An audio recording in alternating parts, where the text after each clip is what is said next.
કરવા માટે જતા એ કોઈ હિંસક પ્રાણી એક વ્યક્તિના કોઈના મૃત્યુથી 100 માણસોનું સારું થતું હોય, 100ના જીવ બચતા હોય તો એવી હિંસા કરવા માટે રાજા મહારાજાઓ તૈયાર થતા કે ભાઈ કોઈ જંગલી પશુ 100 માણસોને મારે, 100 માણસોને નુકસાન પહોંચાડે, એના કરતા તો એક જીવ જાય એ સારું.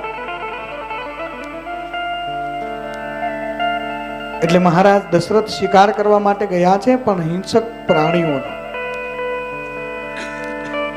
અને અવાજ સાંભળ્યો. કૌશલ્યાને કહે છે, કૌશલ્યા, એ દિશામાં મેં શબ્દ વેદી બાણ છોડ્યું અને એ જ સમયે કૌશલ્યા એક કારી શીચ મને સંભળાય.